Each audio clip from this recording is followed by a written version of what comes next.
not too long, but a little while. Especially since in the quarantine I was doing daily, and now I'm not necessarily doing that. I'd like to. I probably should get back to it, but I've been really busy.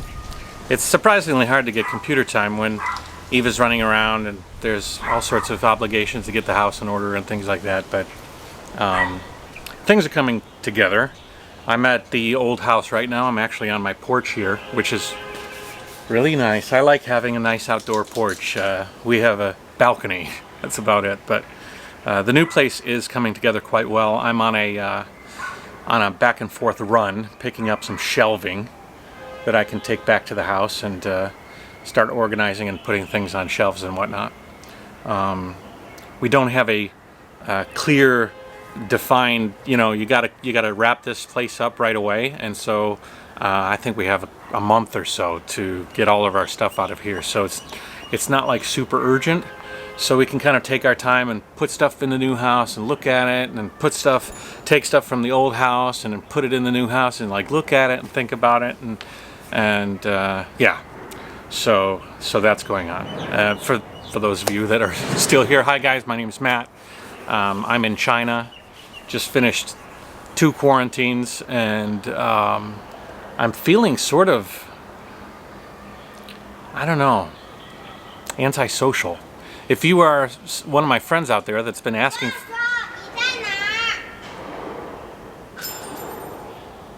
Neighbor up above.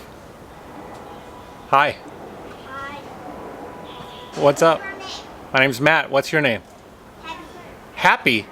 Your name is Happy? Yes. That's an interesting name. How old are you? I'm 10 years old. 10. Okay. Cool.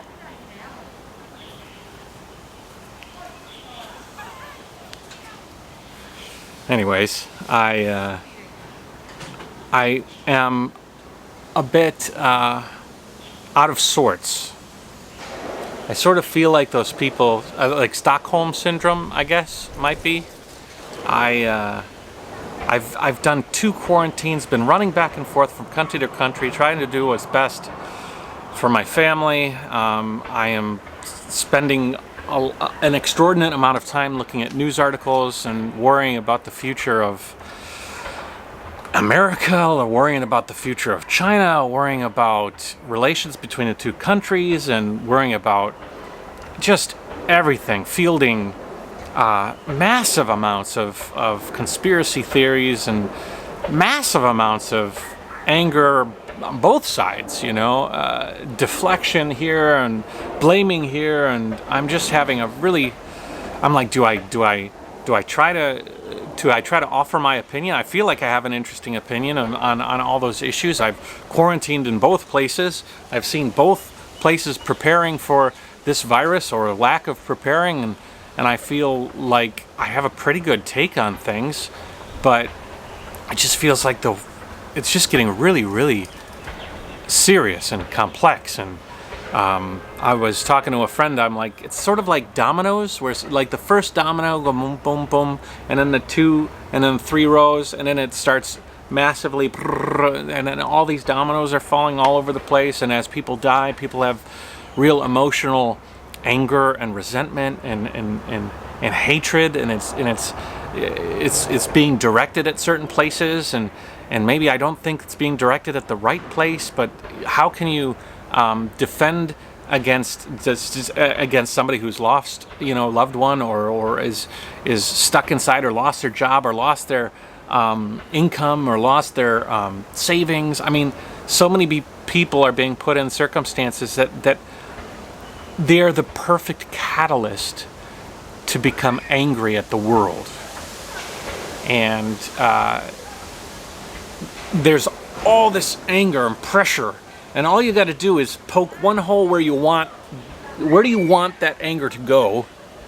And I feel like forces above us are directing that anger away from themselves as much as possible, and it's just creating a lot of chaos. And I feel like I'm going to put out a video here pretty soon laying out all my thoughts on this issue. If anybody is interested to hear, I feel like I said, I have a pretty good take on it, and I'm probably going to receive love from one side, hate from another. No matter how balanced you think you can make it, you can't make everybody happy. But I do feel like I need to get some things off my chest, because I'm just really stressed and really scared. I just want to be riding around the world on my trike, you know. I don't necessarily want to be a voice, but when you have experiences that pertain particularly unique to an issue, I think you have a certain obligation to at least voice your opinion if you think that it's going to do some good, or at least help people understand an issue a little bit better than maybe they had before, and I think that I can do that. Anyways, if you are one of my friends that have been asking, hey Matt, want to hang out or whatever, a lot of it has to do with the fact that I'm at the house and putting things together, but also a lot of it has to do with the fact that I don't really want to go nowhere. I have gone out to eat with Annie's family a couple of times, and each time I'm looking around, and I'm concerned about... can you close the window? Oh, he's opening it now. And I'm concerned about what might be going on. I'm concerned about China maybe relapsing and being caught up inside of a new outbreak, which I think they'll squash pretty good, but I don't want to necessarily be part of it. He's saying there's a Lawai outside downstairs talking on the camera. I wonder if I'll see his dad poke his head out, look down. Yeah, maybe. That's Grandma. Anyways, so if you are one of my friends, I'm sorry I'm avoiding you. It is sort of intentional, and I apologize, but I'm just trying to deal with some things on my end. I have a lot of videos to cover, and I'm trying to work on those, but it's tough to focus when every time you open your computer, there's another news break or some story, and my home city of Detroit and area of Michigan is having a lot of strife and a lot of bad deaths and overtaxed hospitals. For those of you that think all the hospitals are empty and that proves that there's nothing going on, please stop it. My brother-in-law is decked out in full hazmat gear at his clinic or hospital where he does kidney transplants. My sister is dealing with it in her pediatric ward and might be possibly drafted to assist at Cobo Hall, which is this huge hall center that normally was where they do the big auto show every year in Detroit, and now it's being turned into a ICU where beds are being set up for people to be taken care of. The ICU at her hospital is full except for one bed that's open for other things. The rest are all for COVID-19. It is not a hoax, guys. I don't understand how you could think that it's...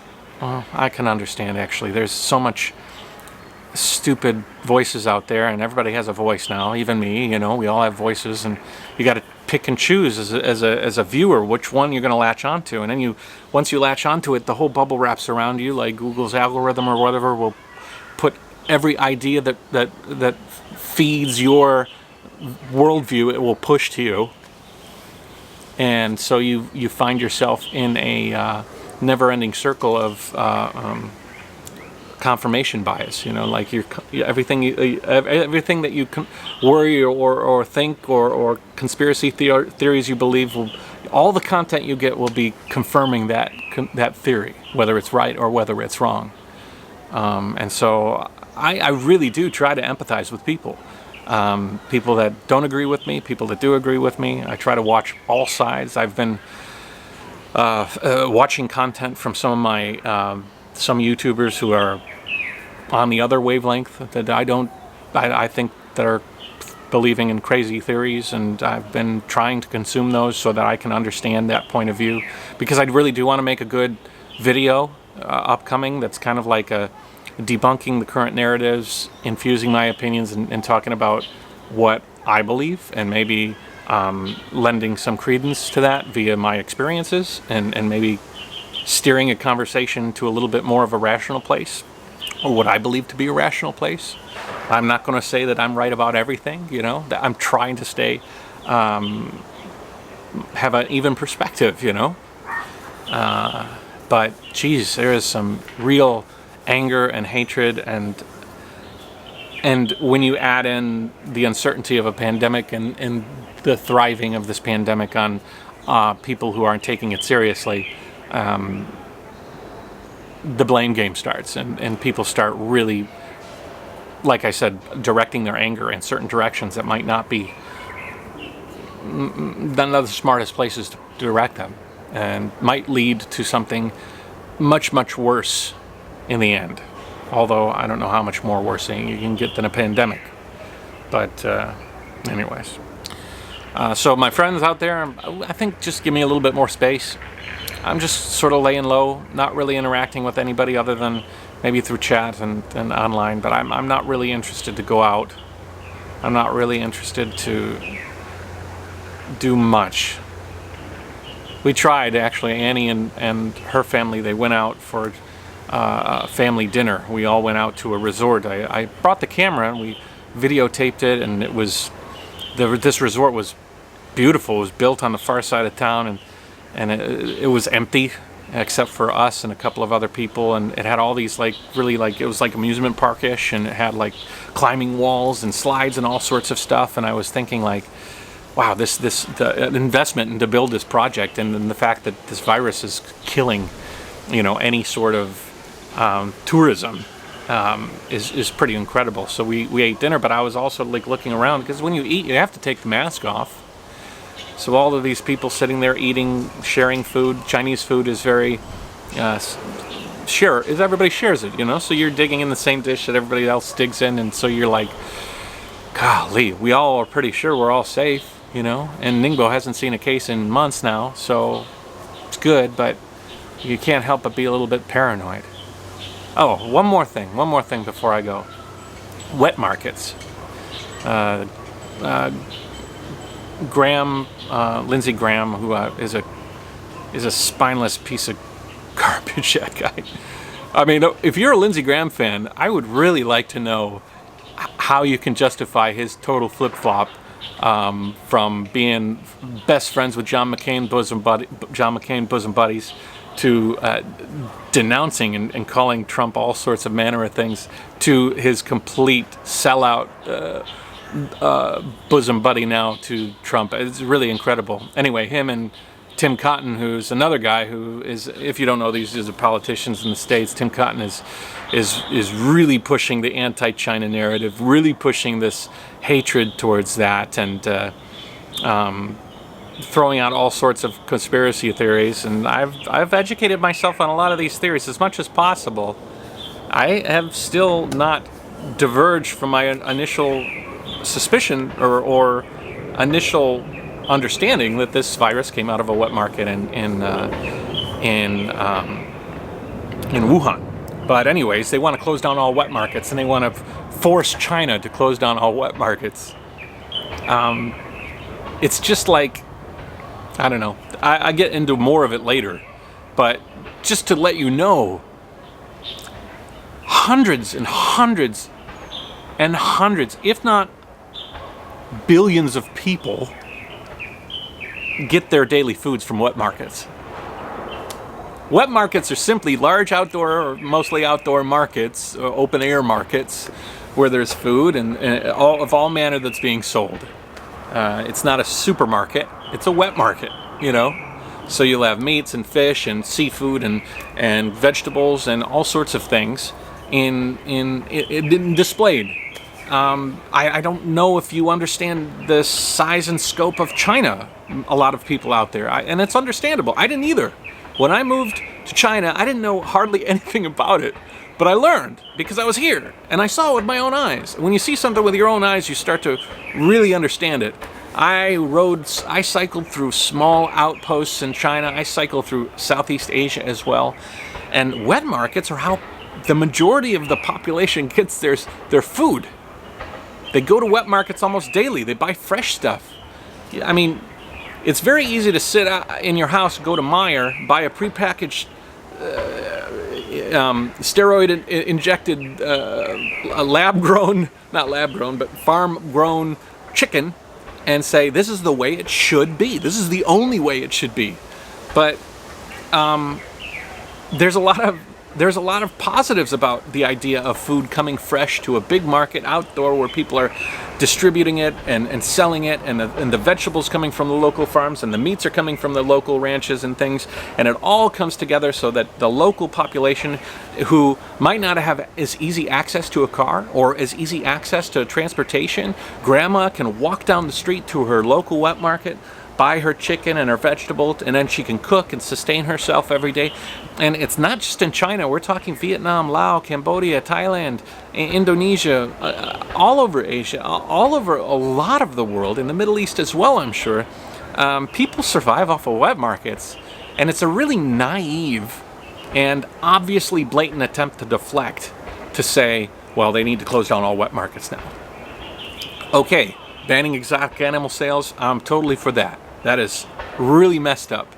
It's a cultural issue that needs to change in China. I will get right on board with the idea of saying we need to stop selling pangolins and civet cats. And my friend in Indonesia has a pet civet cat. The thing is amazing. I'd love to have a pet civet cat, as long as it was a copacetic relationship between me and the animal. I don't want to put an animal out there either, you know. Side note, speaking of animals, Annie's looking to buy a dog, so there might be a puppy coming into the Jayo Nation here in Ningbo anyways.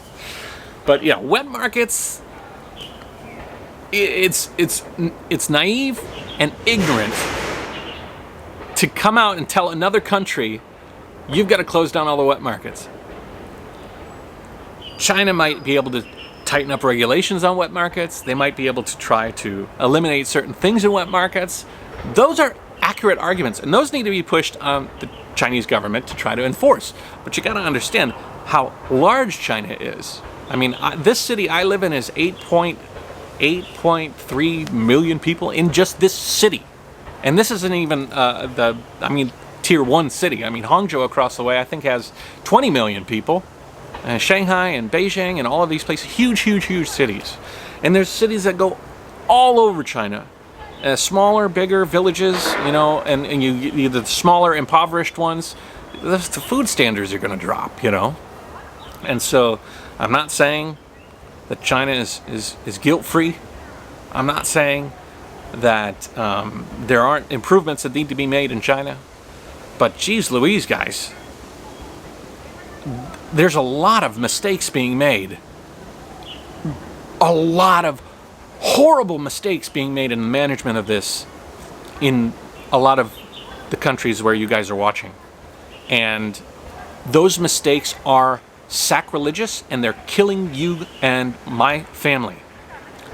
And granted, it came from China, but when it came to America and different places, it's ravaging the population in a way that it doesn't have to. All you got to do, don't even have to look at China and how they managed it. I think they did a pretty good job once it got once it outbroke. They came together and they strictly, you know, regimented. But let's just go to a country, South Korea. South Korea is a modern Western society. They're more modern than America. I've ridden my trike through South Korea. America has the ability to do exactly like what South Korea did. They have the ability and the smarts and the wherewithal, but they don't necessarily have the willpower at the top or the preparation that was necessary in order to implement what South Korea did. So when I look at the two, I think that there's a large percentage of argument that needs to be made against how certain countries have handled this, and that is where a lot of the anger has to be directed, because a pandemic could have come from a lot of places. It could have come from Africa. It could have come from many different places, and we need to be prepared in America to handle these things. So, granted, China could have done a better job in containment, but To say that, to see how unprepared we were for a pandemic is very telling. I'm sorry. But I'm very frustrated. And all I'm doing is seeing the news, and I'm seeing anger being stoked, and I'm seeing the people that should have the anger directed towards not getting the lion's share. And it's very frustrating. Because I'm an American too. You know, I'm an American that's living in China. I have a very unique perspective on this whole thing. I'm in China right now. I can walk around this place and be pretty relaxed. I'm pretty paranoid too. But America still has a long road to go. And I just read a report that says that the national stockpile of medical is running low, almost out. We're not even halfway through this thing in the United States. And the death toll is going to rise. And if there's no medical supplies, it's going to rise even more. And you know who's going to die? People like my sister, people like my stepmom, people like my stepbrother, whom I love all. And they're being put in danger for stupid reasons. I'm not saying that there wouldn't have been death otherwise, but there's a considerable amount of death that's attributed to the lack of preparation. And it's shameful.